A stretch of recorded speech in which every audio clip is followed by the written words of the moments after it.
name is Marc Sleeckx with Wilson Family Realty, and today I am sitting with two other top producing Wilson agents.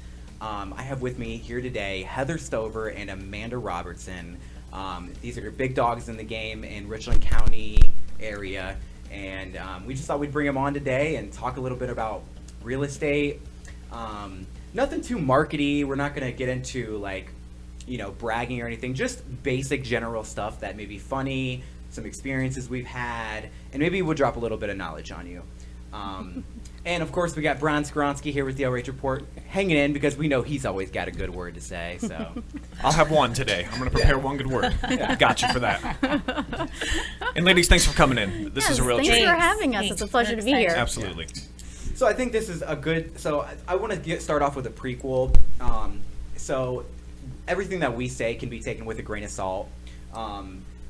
There's so many different variables when buying or selling compared to the person. So anything we say, it should be taken with a grain of salt because everybody's different, and there's a lot of different people and a lot of different situations. So don't take anything we say too seriously. So we'll start off. We'll start off on a good note. How was you guys have a good day today? What have you been doing? Working, always working, but good because I'm wired to always work. Keeps me out of trouble mostly. What time do you normally start during the days? I get up at 6:30. Of course, deal with my son, getting him off to school, and then it's nonstop phone calls and appointments and paperwork and all of the things that you don't see on HGTV. Yeah. Yeah.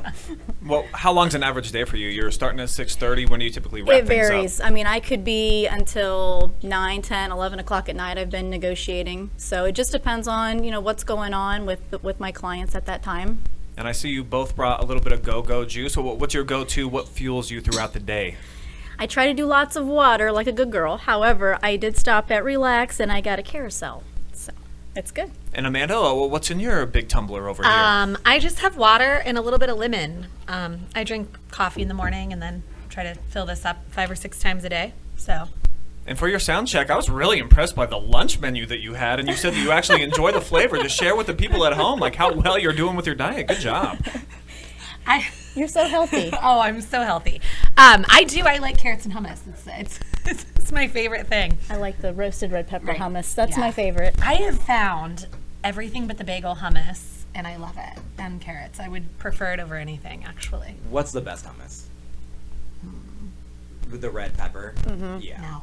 Because No, you don't like the red pepper? I like it, but Agreed. I mean, You just there's do better. There's olive hummus. The OG. Okay. Just, Olive hummus, yeah. There's olive hummus. I mean, there's all sorts of hummus that you would. have you had the chocolate?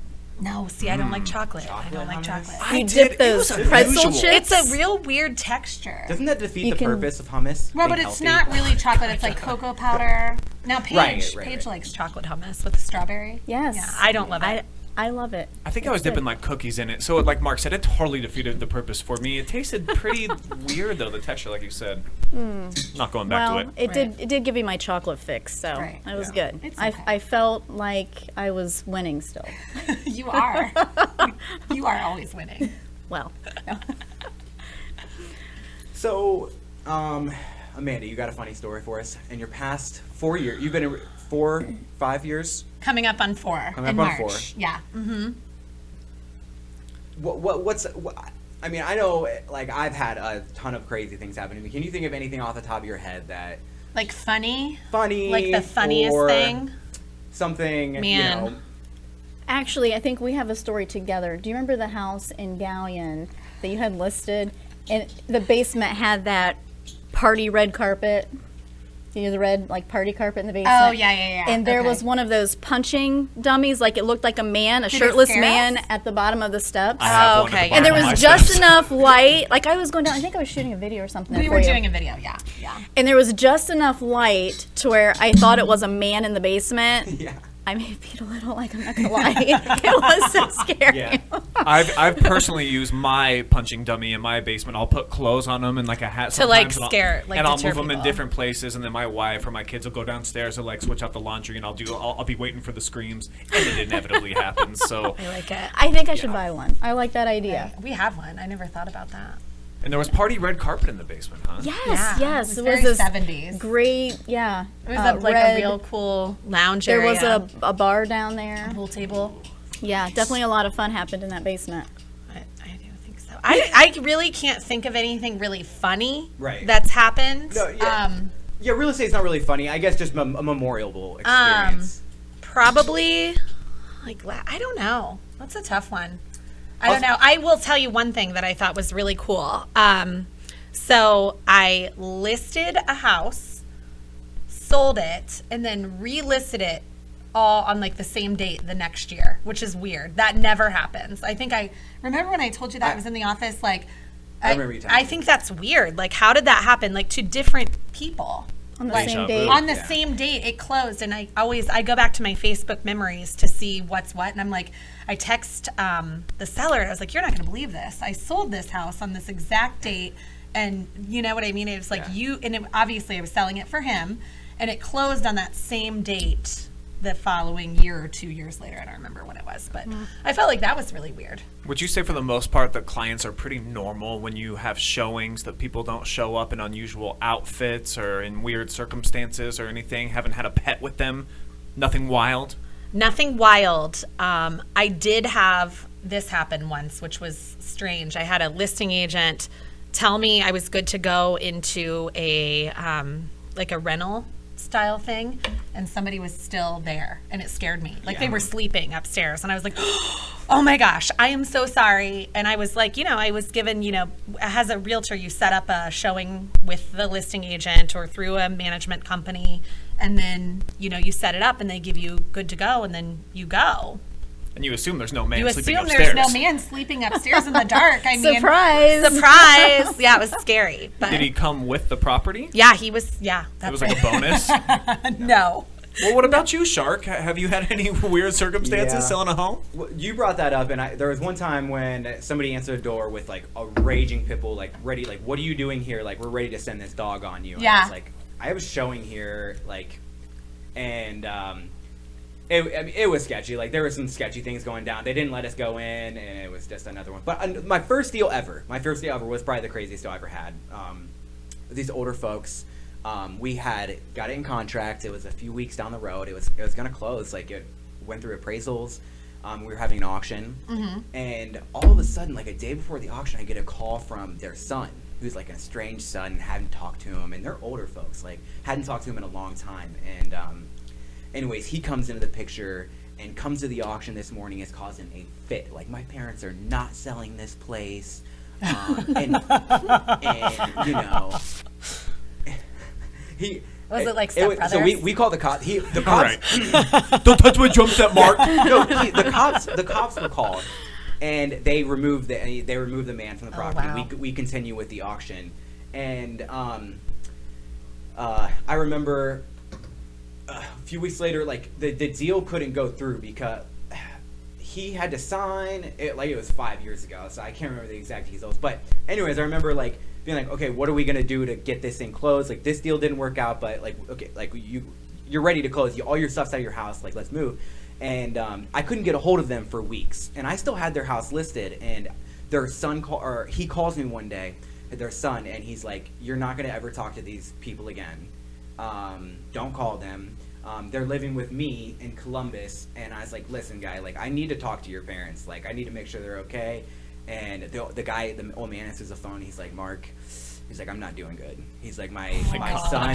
He's like, "My son got us, has us here," and they're crippled. Like, they're walking with like.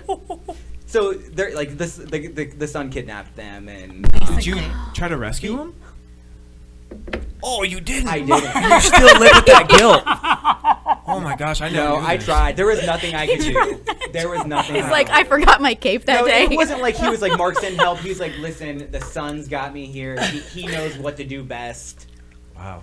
Kind of Yikes. thing. So there was nothing. I mean, and I talked to the brokers here, and they're like, "Don't do anything." Like, so that was a crazy story that We had to bring in I can some help you. help for that. So we'll go to something a little bit more, because this is tough questions. Yeah. And so let's go to a little something like more serious, like with all the real estate boom, and I think a lot of people have the perception that real estate is like quick money. And with all like the new agents, trying to come in, like I know you guys have the same warning, like, be careful, because it's tough. Like, there's so many agents, but like, why do you think that an agent's life is so stressful? Because a couple years ago I read the top 2 professions for alcoholism is a lawyer and a real estate agent. So like, why is that? Like, why, like, and I feel it, like, and I know you guys feel it, like, there's like, why in the heat of the moment is it so stressful? So I would say, being from like a corporate environment to this, a huge difference is it's not a 9 to 5. When you are a real estate agent, you are always on call. Like you've got to be prepared to answer your phone every day of the week, all hours of the day, and it's a lot of times it's high stress. Like you have to know how to carry and manage the emotions and stress of your clients and everybody else involved in the transaction, because there are so many different parties to every transaction. A lot of moving parts, a lot of paperwork, a lot of legality involved. There's liability things. Like there's a lot that you have to manage. I use this analogy a lot, and I think it's very real. I like to say a lot of the times you don't tell your clients, and I know I don't, when things are bad in the background, when things are going bad, when things go bad, not that I don't want to give them all the information, but it's just going to upset them. And I know I can work through it with my education and the things I know and experience. I can get through that. And I think the biggest mistake, and I'm not trying to give tips and tricks, but the biggest mistake is if you get your clients all riled up, then they're riled up, then everybody's riled up. And I tell my people sometimes after it's done, I'm like, I feel like we're on an airplane and I'm the pilot and the plane is burning down. And I didn't tell you, like, because what good's that gonna do? What can you do? You don't know how to fly an airplane. You don't know how to do this. Right. And it's just really, real estate is essentially, you're on a burning down plane and you're flying and you're not gonna let the people know. I'm offering you Diet Coke on the Southwest flight. I'm like, would you like some pretzels? Everything's fine. You can't, and there's a time and a place to tell people when there is an issue, and then you address it that way. But there's going to be bumps along the way all the time. Those things that keep Heather and I up, I know we talk about it every day at night, that we're not sleeping. A good agent's going to have that happen. Absolutely. I do everything I can to protect and shield my clients from any additional stress, because you know what, they've got their own stuff. We're going to take the stress. I'm going to work it out. I'm going to make it happen behind the scenes, and I'm not going to create more stress for my clients. And you feel like that's super common, just about every deal. You got like the life jacket in the back just in case you got to throw it out. Not every deal. I don't think every deal, but I mean, there's a lot. I mean, there's a lot to get to the closing table. It's not just one thing. I mean, there's multiple, like she said, moving parts. I mean, it's not just one thing that gets you to the closing table. Right. We manage the home inspection, the appraisal, the lending, the lending, and that can be a whole nother issue. It certainly can. There are just so many things that can come up that you don't expect, and you have to deal with it. Even other agents not doing what they're supposed to do. I've had agents that were supposed to do some legal things prior to the listing, and they didn't do it, and then it falls back onto us. It creates a big problem. Creates other problems. A lot of times we're doing the job of both the listing and the selling agent, not just our jobs. If you want it to be done correctly, you're going to take the job from the agent that may be newer, that doesn't know, how to do it. You have to take the reins and do it all. Mm-hmm. Yeah, we're one, dealing with like probably the biggest purchase they'll ever make in their life, right? And 2, messing with like their livelihood. If one thing goes wrong, they're out of a house for 30 days and their stuff has to go to storage, and that's an absolute horrifying situation, right? Sure, we've had that, and I think things don't close on time for things that are out of our control, And there's so many like variables that you hope happen, and I feel like you asked like, is it every one?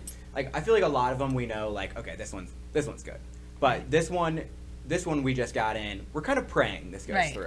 You know what I mean? Like, just there's so many steps in the process, and when you go into contract, from there it's 30 to 40 days. There's a lot that needs to happen. There's a lot of strategy that has to take place, a lot of things where you've got to know timing of when to do what, and maybe when to wait on something, when to move forward, and then if that transaction is reliant on another transaction, then you're juggling everything for both to make sure everything happens and is aligned in order for everything to close successfully. That's when it gets extremely stressful. Yeah, when you have multiple things contingent upon other things. Yes. Right. So contingencies, and then 2 houses having to sell at the same time. That's very difficult. And like Mark mentioned real quick, that there's a real estate boom right now. For somebody that's not involved at all, I'm just seeing houses are selling really, really quickly. Would you all three have the same opinion that there's just more houses that are for sale right now and they're going faster than normal? No. There's It's less not. houses. Inventory Less is low. houses. Yeah. Lots of buyers, but not many houses to buy. Wow. Which- Why do you think things are selling so quickly then?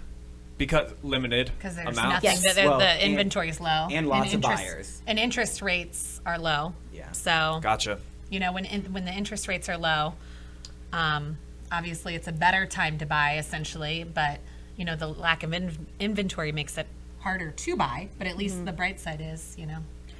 It's a great time to be a seller. Yeah, Yeah, right. it is. It is a great time to be a seller. And like I read something just like why are there so many buyers? Like the U.S. government says they predicted the time in which millennials were gonna buy was a little bit later. Like the baby boomers all bought when they were like 21.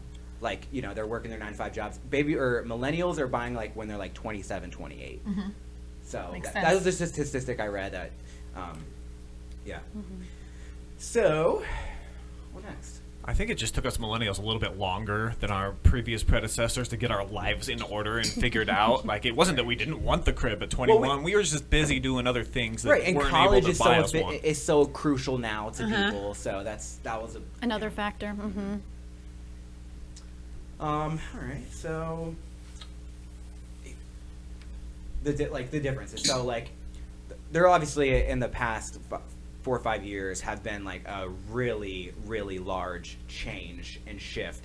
Think of all the different properties you worked with that you were like, man, 5 years ago, this would have just been different. Like, this would have been different. Like, and there's differences, you know, in the house, like with price, and also like the way you work with buyers and sellers. So how do you guys feel that has changed in the past 4 or 5 years? Definitely the sense of urgency, because the market moves so fast, houses go into contract so quickly, you have to be ready to go. The day that a new listing comes on, if you have clients interested, you got to get them in right away. Right. So you don't have that, as a buyer, you don't have that time to sleep on it and to think about it. Now, one trend that has changed recently is the deadline for offers. So now when a new listing goes on, it's very common to see that that listing agent puts a deadline on, hey, you know what, offers are due in 7 days at this time. So that does allow for more buyers to get in, to view the property, to make a decision on whether or not they want to make an offer on it. As a buyer, though, it also creates more competition. So you've got more buyers getting in to see the property, which means you potentially have more buyers making offers, which means more offers that you're competing with. So it's great when you're a seller and you've got that opportunity to collect all those offers and then choose the best. A little bit more stressful on the buyer end, though. It seems really scary. You're absolutely right. A friend of mine, he said a property just went for sale on Friday, and he was down here on Sunday. We're watching football together, and he's like, I have to take work off tomorrow to try to make sure that I get this property. I don't want to get outbid. I don't want to Right. lose Right. it. And where in the past, I think you're right. You probably, you know what, I got some time.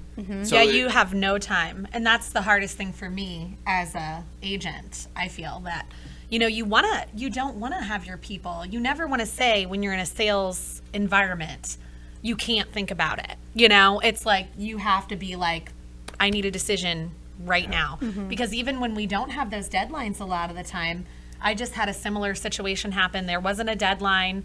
My client couldn't get off work. She wanted to see a house. And then the day I was like, I'm sorry, I already tried to set it up. It's already in contract. And she was like, oh my gosh. And I mean, you know, they have jobs, you know, people that are buying houses need to have jobs. So, Right. I mean, they, you know, although this is our full-time job, we don't have anything else that we're doing that's taking us away from this, which I think is good for both of us. Because I couldn't imagine having a full-time job and then serving my clients. No, you can't. You can't do that. You can't even really have a part-time You job. can't. Where I you couldn't. can- Yeah, there's where you're like, nothing you that gotta- takes yeah. away With, like, from hosting podcasts us and doing stuff. this. Where Yeah. you have to be somewhere, like Yeah. you can because And I think that's a good thing for both of us. Like saying, you know, we are looking at the hot sheet every day, and we are, you know, showing our clients houses all day, every day. But again, everybody's got different time frames that they're available. But you have to being the first in is the best thing you can do. Yeah, I know. It's important for me that I always educate my clients, new clients. I have to stress, this is the way the market works. And so if you call on Tuesday to want to see a house, like we can't schedule it on Thursday. We've got to go Tuesday. We have to go now. It's like, we go now. I don't know if you guys see that TikTok. They're like, come on, hold my hand. We're going right now. We're going right now. We have to go now.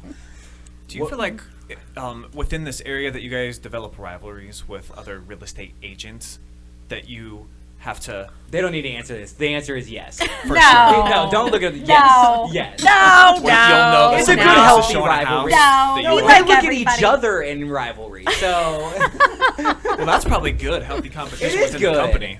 it is. Here's the bottom line about all this, and I've been asked this before.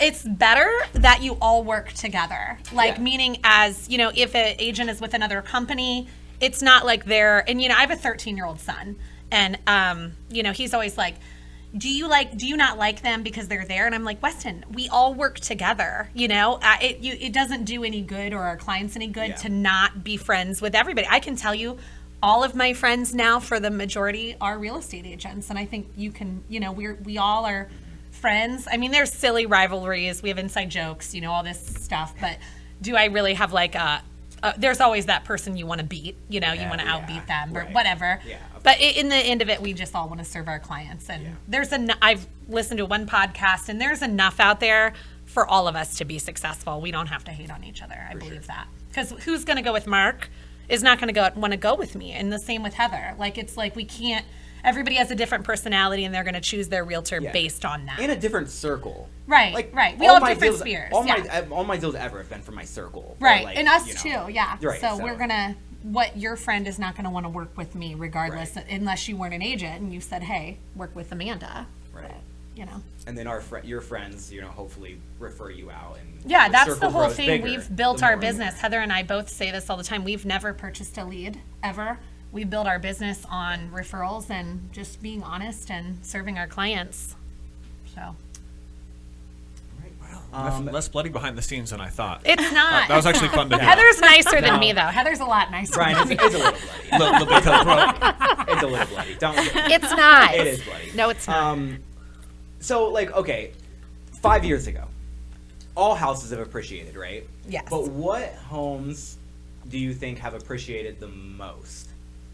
Like, as far as features of the home or location. I mean, everybody knows the prime locations. I guess I'm just kind of thinking, I'll just say it. Like, I think, like, a house with land is taking a bigger jump than a house with, like a township house, like a town. That was my first thought as well. townhouse. Like, I feel like a land, like, we were talking, and like I said, everything should be taken with a grain of salt. Like, say a $100,000 house is now a $160,000 house. But say, like, you got a good deal on, like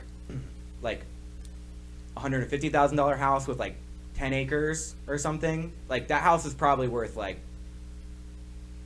250 to 300, in my opinion. I just feel like land has taken a really big jump. Yeah, because, and again, it's, the inventory on that is low. People that, essentially buy a house with land, obviously may have smaller kids, or they're growing into that, so they're not ready to sell that yet, Right. They're And the gonna people stay with there. land, there's no, like, somebody that, like, wants a walk-in kitchen can probably settle for something else. But somebody that wants 15 acres or 20 acres isn't Right. going to settle. Right. And very few properties nowadays come up. Like, somebody with 15 acres comes up, they're getting multiple offers, Yeah. probably. Oh, yeah, for sure. So, all right. How do you feel that investors are reacting to the market? Well, I would say most of my investors are looking for multi-units. So that's, it's just so hard to find rental properties right now. For a decent price. A lot of I think the reason, and again, grain of salt, I don't know, this is just my thought, not really what's true, and this could be totally wrong, I don't know. But I think the reason we're finding a rental shortage, and we don't deal with any rental, but I just know people talking about needing a rental, see it on social media a lot. A lot of the, investors that were landlords have sold their properties. Like, because 100%. I believe that's, sort of a trend, because why wouldn't you sell right now? Yeah. So, and I know a lot of people are, a lot of agents I know are selling portfolios of these investors because they're like, why Anybody not sell looking it right to- now? Right. This is the best time to sell. So that's creating a rental shortage, because there's nothing to rent because they're selling their rentals and people are, buying them. How many times have you got on the MLS and seen 150 properties for sale and all of them are rentals? Yeah, Like, I've quite a know. few times lately, Yeah. honestly. I and feel that's- like lately that's, I've seen it a if you lot. need a place to Yeah. rent, that's a major thing. There's a rental shortage. So If I bought 5 rentals 5 years ago, I would have sold them all already this year. my husband's angry with me because we did ours, and I'm like, sorry, our return was insane. We had to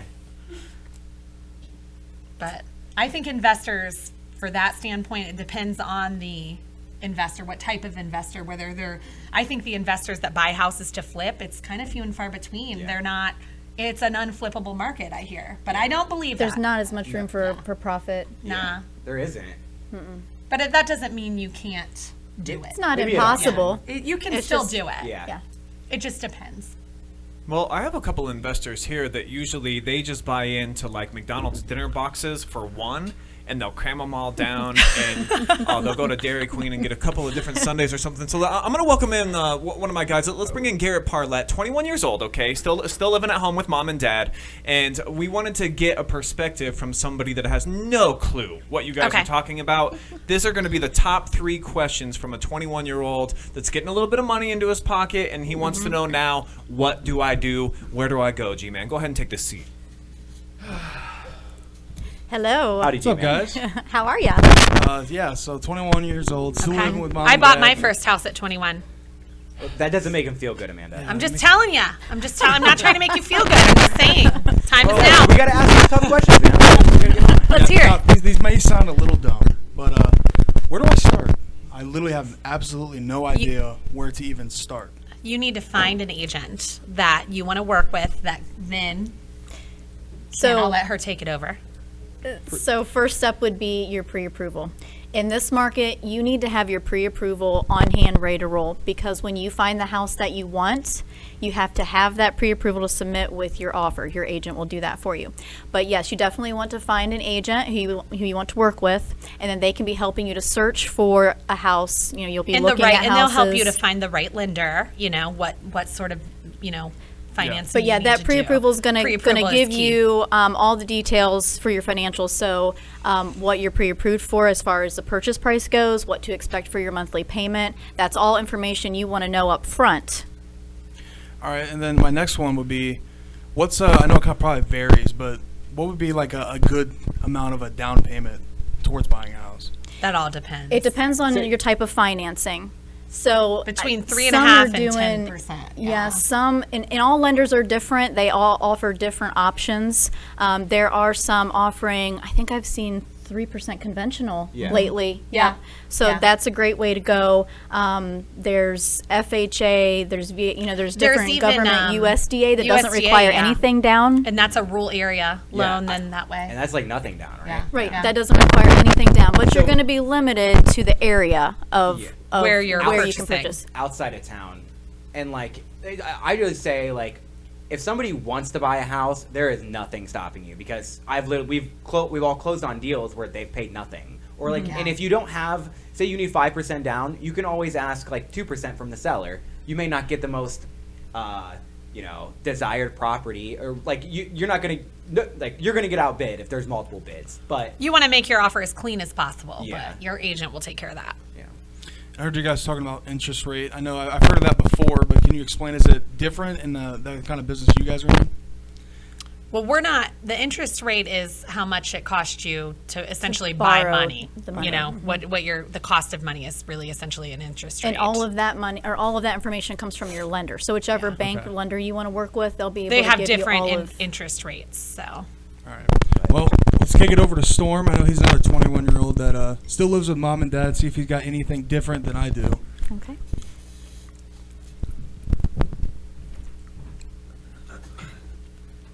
So I'm Storm. I'm 21. Still live with mom.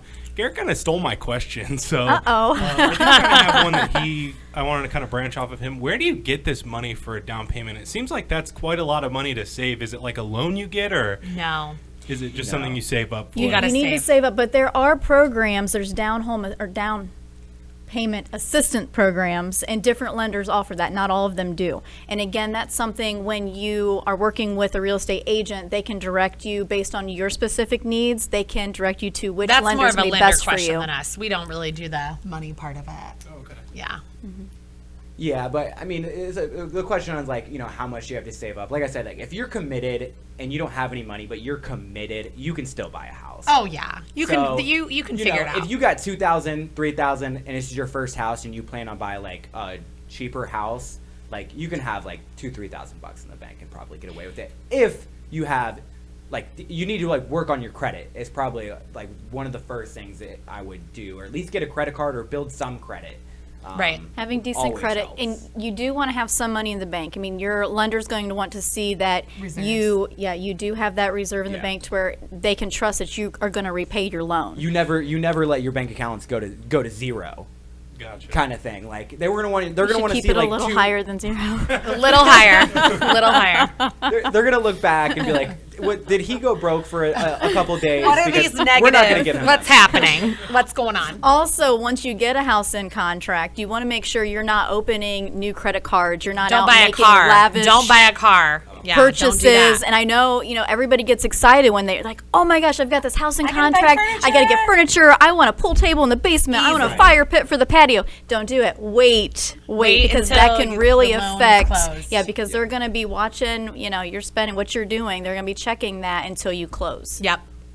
Gotcha. And would you recommend starting out with renting an apartment maybe, or should I kind of just jump right in and buy a home, or where should I even start at? Buy a home. Yeah, Buy a sure. home. 100. So if you can stay with your parents, that's wonderful. Do that, and so you can save up and then buy a home when you can, because you are going to begin building equity in that home. If you're renting, you're paying somebody else's mortgage. All of that money is going to their mortgage. You're not going to get Buy anything a back. home When you that, move out, you're done with it. There's homes that would probably be as much as, talk to the lender, talk to the realtor. What can I get into that, I don't know, rent around here probably average is $750, $800 a month, I would assume. I would think. And higher. And higher. I'm just trying to do median. You can buy a home for that amount. Why wouldn't you? And I would sometimes less than that. Oftentimes, Yeah. your mortgage Like will be your less mortgage than will be your rent. less than that, obviously. So Like why- $400 compared to paying like $400 in a lot of cases, like $400 compared to like $700. Right. Gotcha. Yeah. So circumvent the renting process totally. I would. D- Yeah, I definitely did. would. I did Don't as a rent. 21-year-old, and it really, what I had bought for my first house, then I turned into a rental and then was able to rent that out. And I think that's a great idea for young people. What my house was, that was a rental. I didn't sell it right away. I left and went, to another house and used that as a rental property myself. Another option is buying a duplex. You live in one side and then you can rent the other. So that rent that you're receiving from the other your side, mortgage. that tenant on the other side would cover your mortgage. And you can do that without getting like a business loan or like a commercial loan. Right, you can purchase that with an FHA loan. Right. Yep. So it doesn't. It only requires And you're 3.5 living for down. free. That's like one of the key ones is Yeah. like buying a duplex. Like that is probably the smartest thing a kid could do. Yeah. is to Right. buy a duplex. Like seriously. So that's one of the smartest things a kid can do. One of my final questions is, what is the dumbest thing someone my age could do when it comes to buying a home?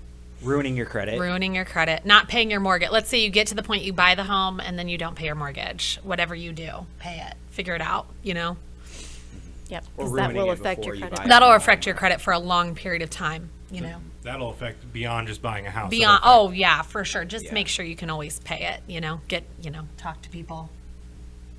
All right, I think that's going to do it. Thank you all very much Thank for listening. I'm going you. to toss it back to Brian, but thank you guys. Okay. Were you surprised by some of our baby's questions, or is that pretty standard from novices? Those are common. Actually, I've just had similar conversation with my 18-year-old son. So